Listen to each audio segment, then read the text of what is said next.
Hare Krishna, Krishna Krishna, Hare Hare, Hare Rama.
living entities, they were more complex.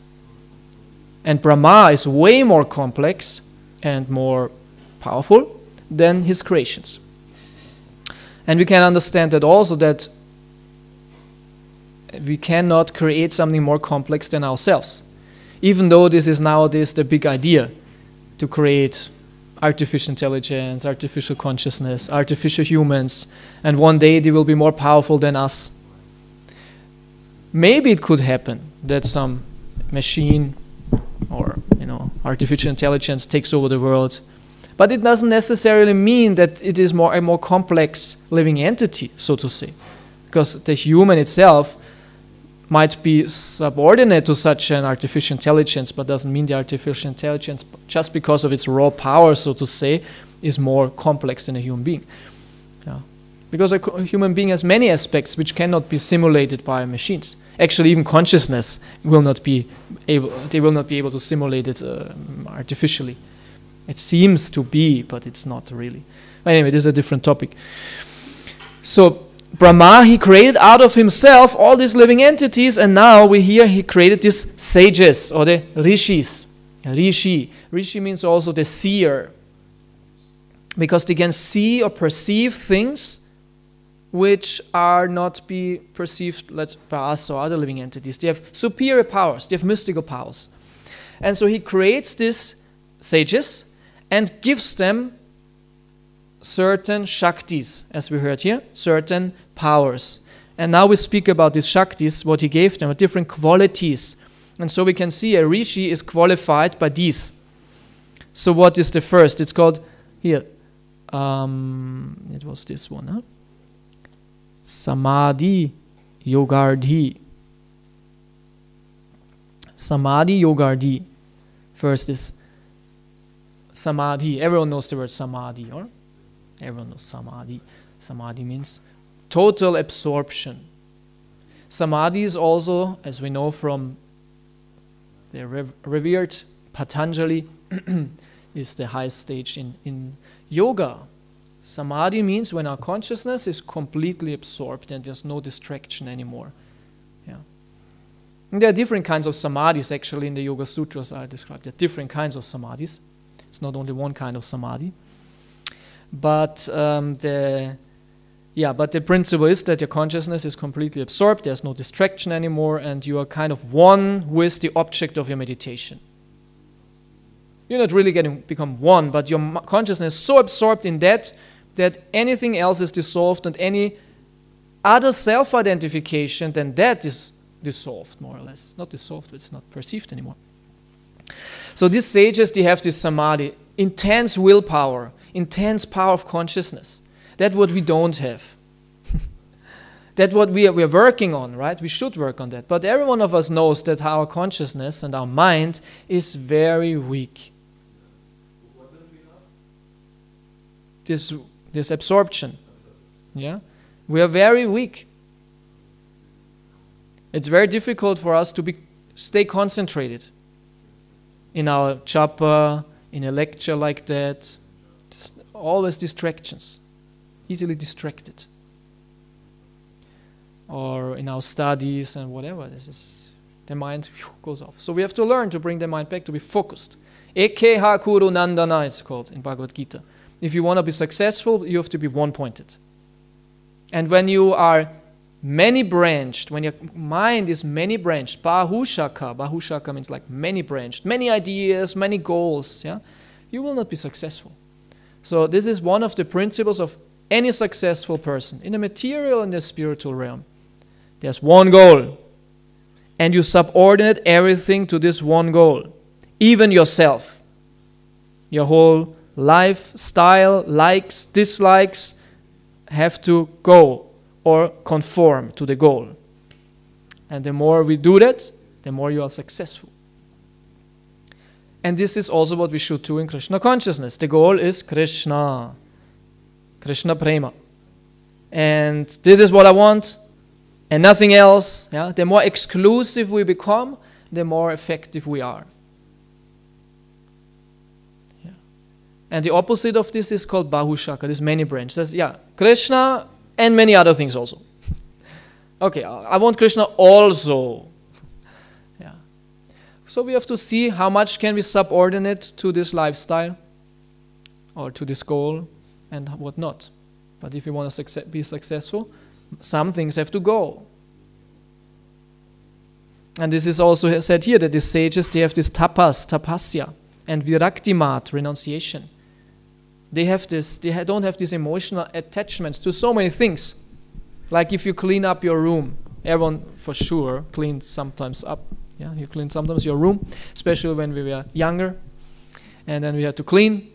And then you have this thing in your hand and say, it's disturbing, it's full of dust, but I still want to keep it. Oh, so many nice remembrance there, and I have to keep this because it's so important. And you should throw it away. Just disturbing. It's just accumulating dust. But no. And so your room you accumulate so many nonsense things what you never need, but just because you're attached, right? There are so many attachments we have. And a rishi, he understands this is good, so this is not good. I don't need that. He's not getting attached to so many things. Okay, so samadhi means one-pointedness, complete absorption. And the next yoga riddhi, it's said, concentration of the mind, the yoga. And then riddhi is called supernatural power. Supernatural power. Does some of you know what is a supernatural power? You can say one supernatural power. What is it? What is a supernatural power? Yeah? Flying. Yes, flying is very good. Okay, something else? To be smaller than the smallest. Yes, you can transform, shrink. Yes? To shoot laser with your eyes. Yes, it's very practical. Yeah, actually this is there also in Shastra. Yeah. To be invisible. Yeah. That's what they can do. They can make themselves invisible. Mm-hmm. Amazing. What else? Someone else? Remember something? Teleportation. Yeah. Teleportation. Yes. To disappear and appear somewhere else. Nach Indien, yes. Without flying. Very practical. Yeah, it's also interesting. They can disappear and appear somewhere else immediately. Yeah. Beaming, huh? How's it called? Beam me up, Scotty. Yeah, beaming. Huh? Beam me up, Scotty. Beam me. So what else? Someone remember something? Yeah. To expand, to make multiple bajars for better management. Yes, this would be very helpful.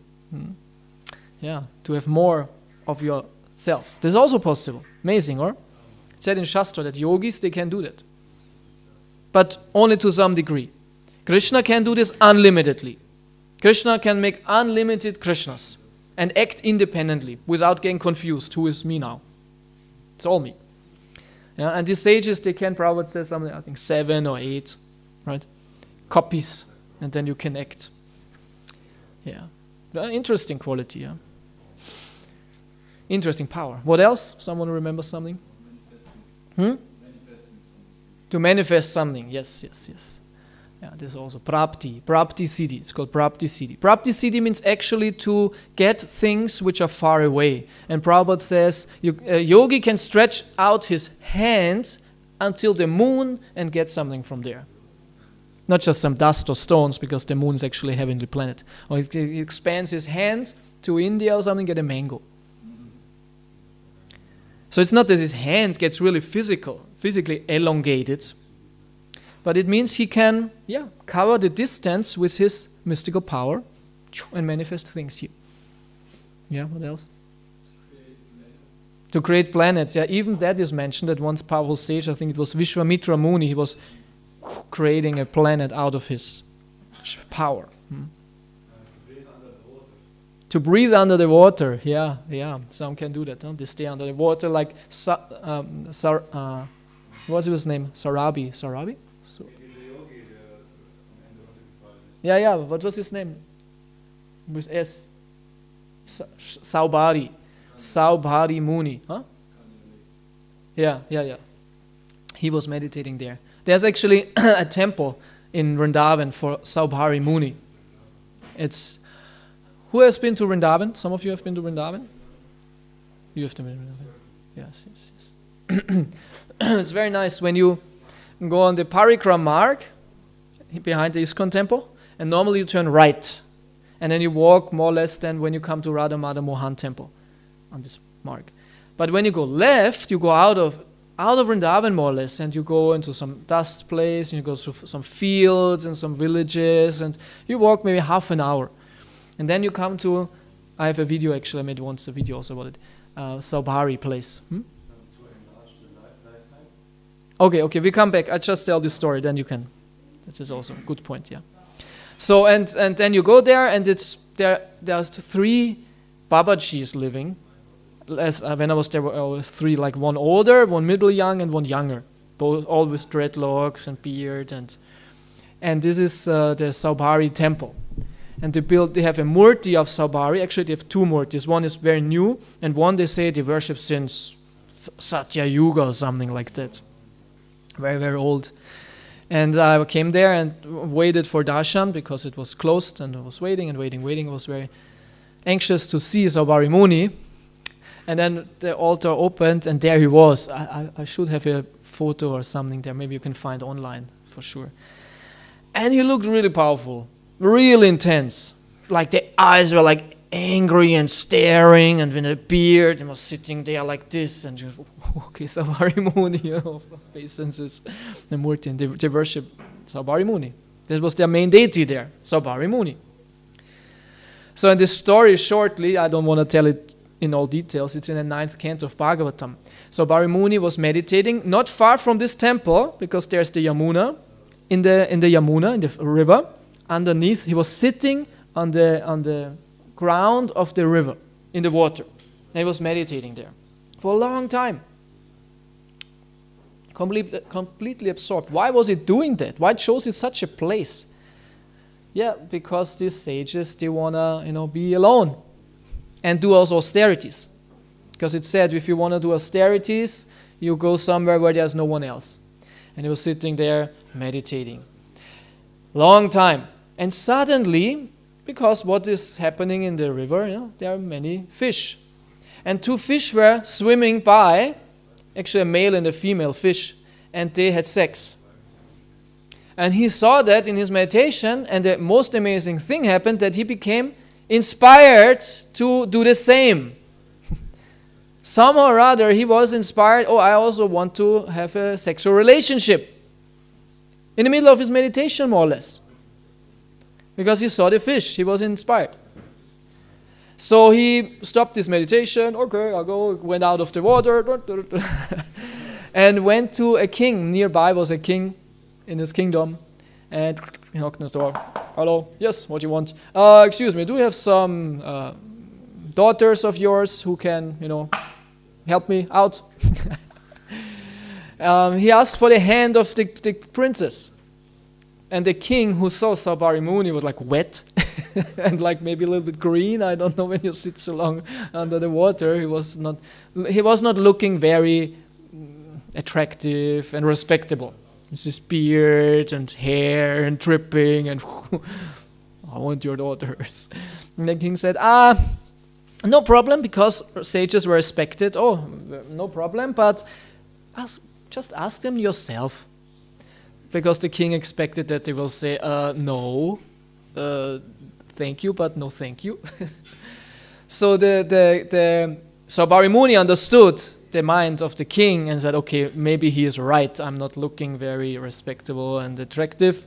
And because he's a mystic yogi, he transformed himself in a beautiful man. And so he walked to the princess, because there were many. And he said, I'm actually a sage, this and that, and some of you would like to marry me. And all of them said, yes! He was so attractive. He said, all of them, yes. And he said, whoa, that's a good deal. He got all of them. So, and then said he enjoyed for some time female company, but it became more and more troublesome. Right? More and more troublesome. And because they started to quarrel. He's my husband. No, he's my husband. He's my husband. So there was a lot of quarreling going on amongst the princess. And at one point he had enough. He said, okay, I had enough pleasure here. And he Hare Krishna, and he left. Not very, it's not to recommend. That's not what should be done. But anyway, he's Savari Muni. He is different and can do. So he left the company and went back into his water. Said, okay, I experienced that. I experienced the pleasures of life and gave them up. This should be the moral. This is the moral.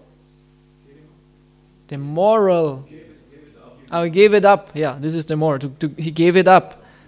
Yeah, so this is and that's why the Bhagavad Gita says, material pleasures, they are just in the mind.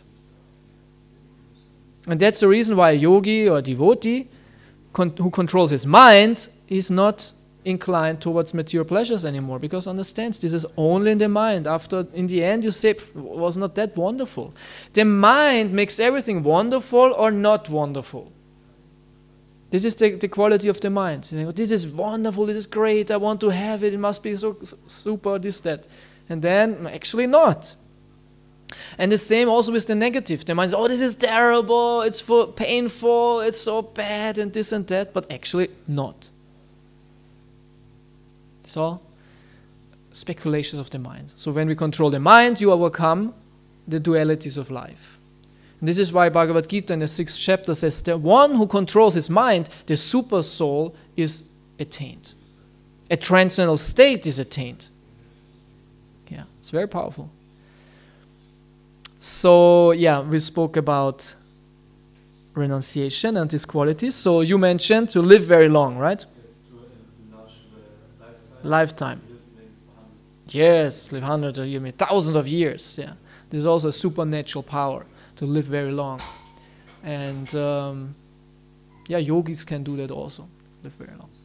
So these are these so-called siddhis, and they are ashta siddhis. There are 8 main mystical powers. Many of them we mentioned already, and these rishis have these powers. Flying, also very nice. Okay, and then it's a tapo. Tapa means a renunciation. So they can be very renounced. And it's not just renunciation. Tapas is also like, what is the word? In German you have Buße. Or it's more like self-inflicted pain. We can say like this. Selbst auferlegten Schmerzen. Selbst auferlegte Schmerzen. Yeah. There are different kinds of tapasya. Yeah, you can do renunciation or this, to gain some powers. Huh? It's this what they do. Like Hiranyakashipu, we see on this picture. He was standing for, I don't know how long, but he was standing, it said, on his toes, just on his toes, with stretched arms like this. Was standing like this. I think it is very painful, standing, but no problem. I stand like this to attain powers, to actually please Brahma. So this tapas. And then vidya. Vidya means knowledge. These rishis, they are very intelligent. They have lots of knowledge, but they're also very intelligent. And not in a material way, in a spiritual way. They really know what is reality and deal according and act according to that. We are so often, or a non-rishi living entity is so often bewildered by reality because we don't know reality and act in wrong ways. And then in the end, virakti mat, renunciation. Very renounced, very simple living, very, very simple living. So these were the powers of these rishis, which were given by Brahma to them. So they are extraordinary living entity, and they have their own planet. Actually, this planet is also called Tapoloka. Well, we know there are 14 lokas, worlds. And we are on the 7th world. It's called Bhumandala, Bhuloka. This is the earthly realm. And then there are 6 more above us, higher regions. Yeah. And this Tapoloka is almost one of the highest. Tapo, what is it? Mahajana Tapoloka. So Tapoloka is the 6th. 7th is Satyaloka, where Brahma himself resides. But Tapoloka is one step down. Is it the 6 for the Kumaras? Hmm? The Kumaras? The 4 Kumaras? What's with them? If they are also there, you mean? On Tapaloka? I thought they are before Brahma or something. Yeah, then they must be on Tapaloka. But Tapaloka means that, Tapa. This is the world of this renunciation, for these renunciants, for these rishis. So the rishis, they are way higher than the demigods. They are down on Svaloka. We have Bhu, Bhuva, Sva. And this Mahaloka, Chanaloka, Tapaloka. I think it's like this. So Sva is not so high. Heavenly planets are not so high in that sense. Higher than us, but still it's not on this range. So the rishis are more powerful. Good. Okay, that was to this verse. So that Brahma creates all that. And now let's talk shortly about Brahma. A couple of minutes. So Brahma, as I said, he is this creator of the universe. And he's also the most intelligent. He is the most intelligent. He's so intelligent, he has 4 heads. He has 4 brains. 4 times IQ, 4 core processor. 4 core is actually not so much, but still he's supreme intelligent. I think I never read it in Prabhupada's books. Maybe it's there, but it said his body is made out of intelligence. I always hear that, but I can't remember where it is written in the books. But yeah, it's in the 3rd canto. Okay, it's said there, right? Okay, thank you. Good that we have devotees who read Prabhupada's books. So this is, okay, it's there. Because our body is made out of the gross elements, earth, water, fire, air, ether, and then we have the mind, intelligence, and then ego, and his body is made out of this subtle element of intelligence. This is already nice. So in that sense, Brahma is his body is more like a spiritual body than our bodies. He's almost spiritual, you can say. Because his body is so subtle, like spiritual energy. Yeah, he's so subtle. It's not so much away from being a spiritual entity. Meaning that the covering of the soul is also very light. And that's also said, when the living entity comes first time in the material world, he becomes Brahma. So Krishna is not, okay, you become a worm. You don't want to be with me? Oh, become a worm. No, he says, okay, you don't want to be with me because you want to be me? Okay, this is the best I can offer to you. Be a Brahma, get your own world, get your own universe. Be something like me. No problem. He's not envious. Okay, if you don't want to be with me here, a material world, but you're responsible for it, If you mess up, then you become a worm. But don't blame me. I made you a Brahma. So and then the Brahma involves himself in the creation.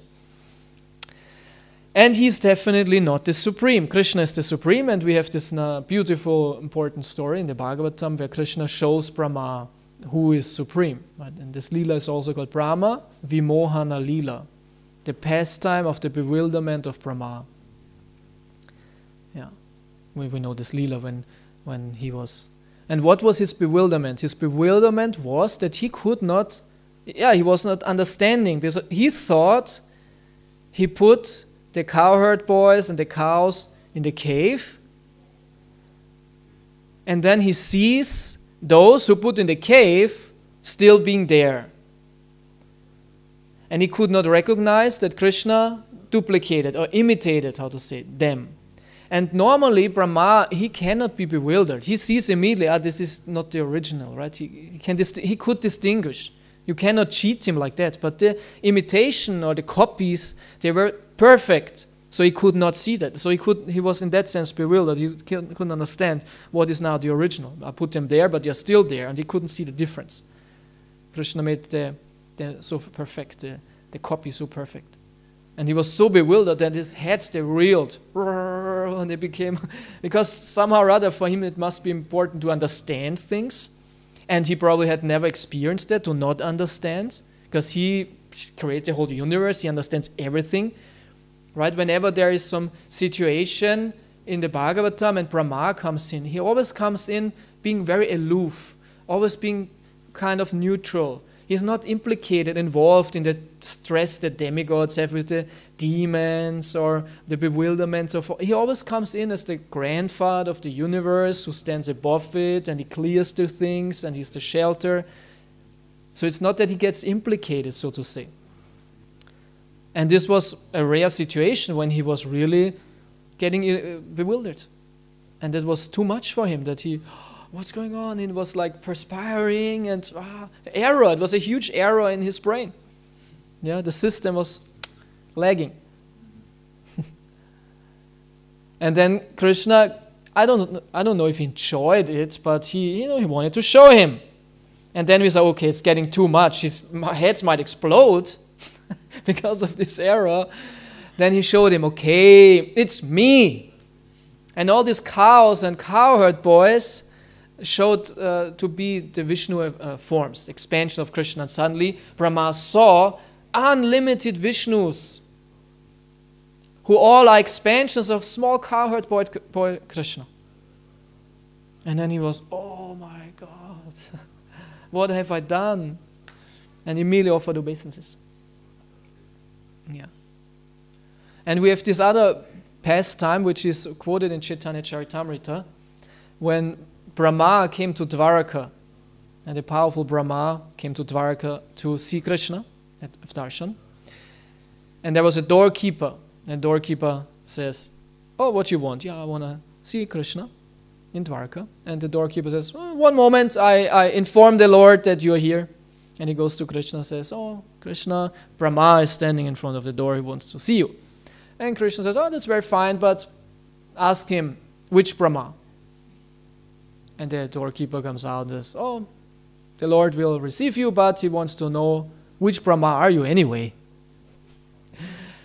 And this might be a legitimate question for anyone in the universe, because maybe not for Indra, he might also be offended. There's only one Indra. How, what's going on here?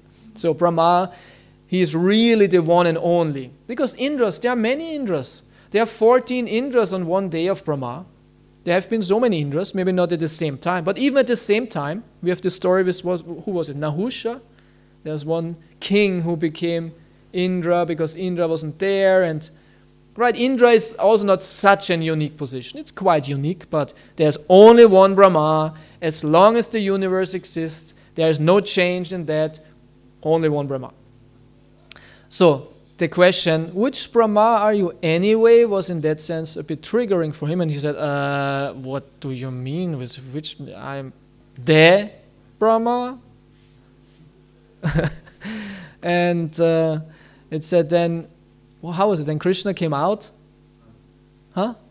Huh? Huh? Oh, okay. I'm Brahma, the father of the four Kumars. But then Krishna came out and he showed him, because he seemed to be puffed up. I'm the Brahma, one and only, ever, Brahma. Hello, it's me. And so Krishna called all the other Brahmas, because there are many Brahmas also, but not in a universe. There are many, many, many, many universes, unlimited universes. They all expand from Mahavishnu. And in each and every universe, there's a Brahma, this creator who creates everything in the beginning. So Krishna calls many other Brahmas to Dwaraka, and it said, it's very interesting, that our Brahma is actually the smallest, and he has only 4 heads. Because we live in the smallest universe. And the other universes are bigger, and they need bigger Brahmas, and they have more heads. And it said some of them had thousands and millions of heads. So they all came there, and Krishna is there, and all these Brahmas standing there, who are huge, which were huge, and our Brahma was so small with 4 heads. I'm not so special, a Brahma. And all of them offered prayers to Krishna and bowed down. And Krishna asked them, how is everything in your universe? And they said, oh, everything is fine, and thank you very much. And he gave them darshan, and then they excused themselves and left. And so Brahma was very, very humbled. And there's a statement, actually, I remember in this regard, which is that in the absence of big trees, small trees become prominent. And some Prabhupada disciples and gurus in ISKCON feel actually like that. And they say, in the absence of big trees, small trees become prominent. And they say, because Prabhupada is not here, who is the big tree, we now are like, ta-da. But actually, it's only because he is not there. And so we should also feel like that, because some of us might have a problem with that, being puffed up sometimes, feeling proud, I'm better than others, important. It's only because your guru is not there. And if you are even puffed up in front of your guru, then that's bad. Get out of it. In front of our gurus, naturally, normally, we're very humble, very servant mood, very nice. That's how it should be. But if this regulation is not there, we tend to get intoxicated by our greatness, which is an illusion. So we need an association of advanced devotees to become more, And one friend of mine told me recently, he was visiting first time a temple. Recently, he was visiting first time a temple, and first time he had like closer association with devotees. And he's a devotee himself, but practicing only alone at home, somewhere in the middle of nowhere. And he's quite strict, he chants many rounds a day, and he reads and everything. But now he told me that first, when he was now in the association of devotees, that he said, and I could see so much my false ego. Before I thought I'm maybe good and I'm advanced, living with karmis or work colleagues, and of course you think you're the great devotee. Amongst all the karmis, so to say. But then he was in front of devotees, and he even met Maharaj. And he said, wow, it was very intense, to feel really humbled. But it was very good to see a little bit clear who I am. So the association of devotees is very, very important for us to become who we are actually. So Brahma was really humbled, and he thanked Krishna for that. Thank you very much for this lesson. If we are puffed up, maybe demonic, then we might not like a humiliation like that. But actually, if we devotees, we like to have this regulation and to come into a situation where we can freely feel humble and be more down to earth and come off our ego trip. So, and the interesting detail in that regard is that all these Brahmas who were standing in front of Krishna could not recognize the other Brahmas. Krishna made something very mystical. He showed himself, all of them thought they are only with Krishna. So in one sense, Krishna appeared in front of them in their universe and at the same time brought them in a place where they were all assembled. Understand? He showed his power, his mystical power. At the same time, he empowered Brahma to see all of them and see the scene. But they were not seeing it. So Krishna can expand time and space, adjust it according to his will, overcome any, contradictions. Krishna is the supreme ruler over everything, according also to his laws and principles. He doesn't have to apply to the law of nature or this and that. He is so powerful, and there he showed also. And at the same time, even being so powerful, in charge of everything, he's so sweet, humble, nice, friendly. He's never on an ego trip. And even being absolute in any way, he wants all of us to be his best friends. And pretending that he is like us, and sometimes he's even lower than us. It's amazing. Even pretending to be on the same level as us, or sometimes lower as us, as we see in the inhabitants of Vrindavan. And this is why Vrindavan is so celebrated, because there Krishna can be who he really wants to be. He doesn't want to be the God and Brahma or create anything, this and that. So he leaves this to them. He wants to be the friend of all living entities, serve them, please them, love them. This is who he is. He is love personified. And Vrindavan is the place of this manifestation of love. And everyone is in this mood and in this sweetness. And this is the great present of Chaitanya Mahaprabhu, to give us this knowledge about Krishna. And we should follow in this line to get one day also gracefully, mercifully uplifted to this reality. Become one of these associates. This is very, very amazing. And it said, if you have still some Aishwarya Gyan, then you go to Vaikuntha. In Vrindavan, there's no Aishwarya Gyan. Zero. No knowledge about Krishna's opulence, divinity. No. There, Krishna is a friend, he's a brother, he's a child of someone, he's a son, he's a lover, all that. But no Aishwarya Gyan. And last point in this regard was Brahma. When Brahma, in this Brahma Vimohana Leela, was there with Krishna, he made also a puja. It said he made like a puja to Krishna, worshipped him, oh, sorry that I did that, and worshipped him. And then he left. And actually the cowherd boys, they were watching that from behind. And they were wondering, what is this ugly, four-headed monster doing with our Krishna? They thought, well, who is this weird person? And then he came out of the bushes when he was gone, and they imitated this puja. And said, yes, so we take some, oh Krishna, we make puja to you now. Oh, this and that. And they imitated. Like they made fun out of the scene. Yeah. And Krishna is not, who dare you? Make a proper puja, what's that? No, he enjoyed it and had fun with them. And then, okay, let's go back herding the cows and having fun. So this is Krishna's. And actually in Chaitanya Charitamrita it said that Krishna says, the whole world, the whole universe, they worships me in this with reverence and opulence, but actually I don't like it. It's actually said, I would like to be in Vrindavan, play with my friends, and that they hop on my back and say, oh, I'm stronger than you. Or that Mother Yashoda said, come here and sit down, eat something. Or when Radharani says, go away, I don't want to see you. He enjoys this way more.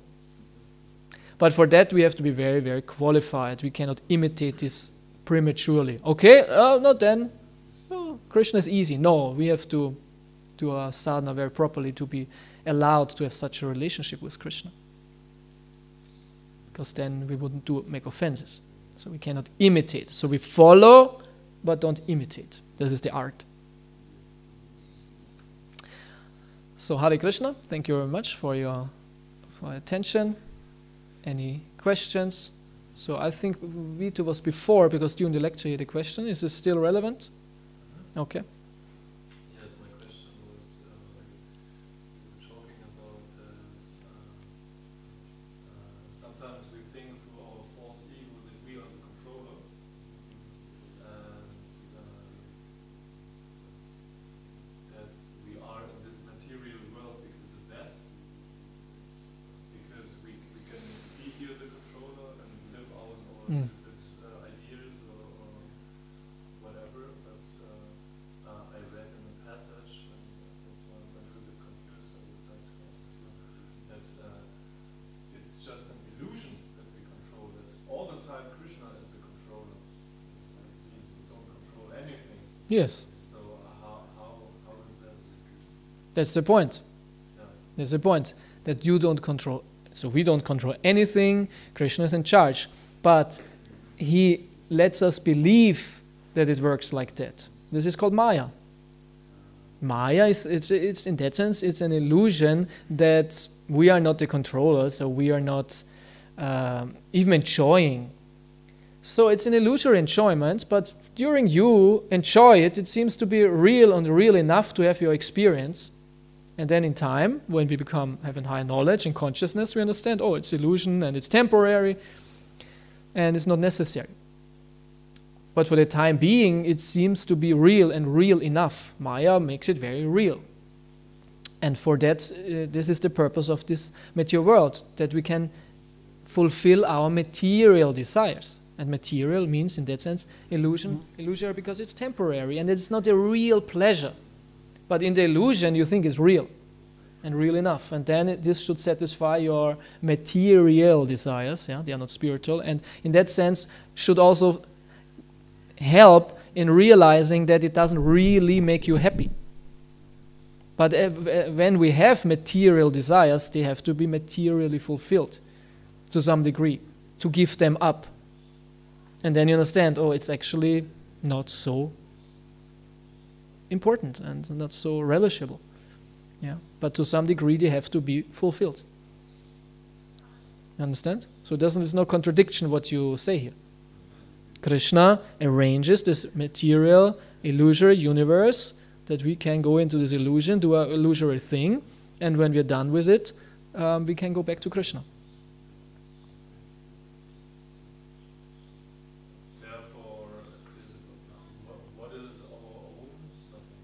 What is our own? Is the wish to become Krishna conscious also coming from Krishna? That the wish to become Krishna conscious when we are have experienced the material world enough, so to say, when we kind of wake up. This is the desire of the soul. It said Ananda Maya Bhyasat. Okay, Ananda Maya Bhyasat is also the desire of Krishna to be always pleasure seeking, but Prabhupada says it's also the desire of the soul to search for pleasure, fulfillment, and this is only in Krishna. So this is the desire of the soul. So we can have the desire, but how we do, what we do is all dependent on Krishna. So What do you mean? No, the desire. controls everything. Huh? Yeah, Krishna doesn't remote control you, yeah, your spiritual desires. That's what I said in the beginning. We are independent. Degree independent, meaning Krishna gives us some, as souls, we are capable of independent willing. And this is how Krishna wants us to be. We are not remote controlled. We are not like zombies or something, or think only what Krishna makes us think. No, you are your own what is the word in German? You have Integrität. I don't know how it's Integrity. We are all integrity person, so to say. Free, created like that, so to say. Of course, we are in that sense not created because we're eternal, but just for discussion's sake. And when we are properly placed, we always act and will and think and act for the pleasure of Krishna, but out of our desire. But the desire is our own. This is not put by Krishna inside. The glory of a soul or living entity, this is the glory of being, that you are really you as your own self in relation to Krishna. But and Krishna respects it. And in the spiritual realm, we are all Krishna, but out of our own. And this is love, completely of your own. There's no force, not even the force, oh, I have to do like that, Krishna is happy. There is no force. It's completely, I will do it for Krishna. Out of your own will. Right? So the will, it is completely combined with the soul. This is the soul's innermost activity, to will, to want, this desire. Yeah? And in the material, it's just perverted. It's the same thing. But it's perverted by aspects of Maya, but still this desire from you, but and then we understand actually I should desire something else because this is just material and actually doesn't really make me happy. But there's a lot of desires we have to work with to fulfill some.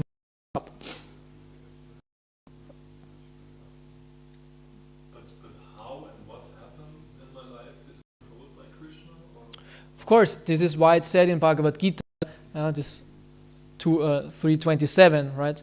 Prakrite kriyamanani, everything is done by Prakriti. The point is, everything is done by Krishna through Prakriti. He is the material entity. As we always say, we don't think, we do nothing of that. This is because you are the body. So you are acting because you are not the body. What you do is willing, desiring, you desire to speak, you desire to act, but it's done by Prakriti. It's not you, because you are not the body. Thinking is done by Prakriti. You only desire to think. Desire, I want to think this and that, and the thoughts are given to you. Yeah? So in that sense, it's said everything is done by Krishna. But the desire itself, this is done by you. It's the only thing. In the spiritual world, this is combined because everything is spiritual. But in the material, this is said why thing is done by us. And reality. And there we come back to the remote control example. It's like when you play a computer. You are not in this, you're a remote control guy. You decide it's like a remote control, but you are not the guy, you are not moving this, you do nothing. It's just your desire, you want this, and you remote control him. And so also the soul remote controls, in that sense, the body. But how it's done by the computer program. How it's done by Prakriti. Krishna is therefore the whole computer program, the hardware, the software. Yes. When my will is in best shape due to the computer game and the remote controller, I get the grace of it. Yeah, of course. Then, in Krishna consciousness, then learn to use everything in Krishna's service. And through this become, it takes us out and we don't stay inside anymore. Okay? Hare Krishna. Good. Bernd? Also Krishna hat Wünsche? Nein. Aber darum geht es mir gar nicht. Ich habe so praktisch in den Tag, wo es Verschreibungstag gibt es ja irgendwelche Informationen zu den Umständen. Er hat da nie was zu Welche Verschreibungstag. Scheidungstag. Oh, I don't know. Let me think. Oh, he left in Jagannath Puri, right? He left in Jagannath Puri. And in the last days of his life, he was more or less living like a Baba. That we know, right? He was just chanting, being completely absorbed. And he left where now the ISKCON temple is. Puri, there's the ISKCON temple. This is I heard, right? This is where he left the planet, no? Where the ISKCON temple is. But I don't know more now from how it happened. Was in 1914, or when was it? I think it was 1914. I think it was 1914. Yeah. So yeah, but if you want to read more, there are some books which might give you some details. Okay. Yes.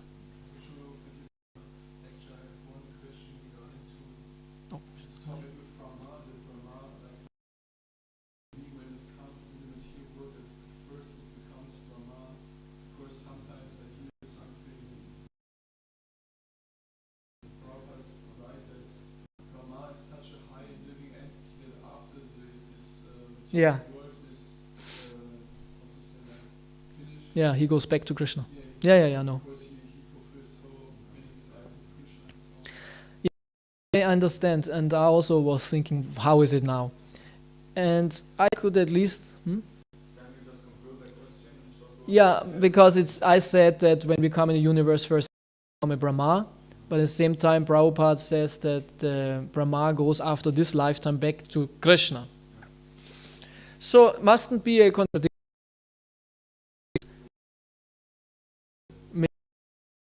from this, right? It upgrades until becoming a Brahma, getting their own universe. So that's only I can understand. You can become Brahma either through coming from the spiritual world or coming up the ladder. And Prabhupada definitely says that there are two kinds of Brahmas. Or actually he said three kinds of Brahmas. Either it's a non-devotee Brahma, a devotee Brahma, or Krishna himself becomes Brahma. Sometimes he says that. When there's no qualified living entity to become Brahma, out of some reason, Krishna himself becomes Brahma. And he says, our Brahma is a devotee. This is why he will go to the spiritual world after this life.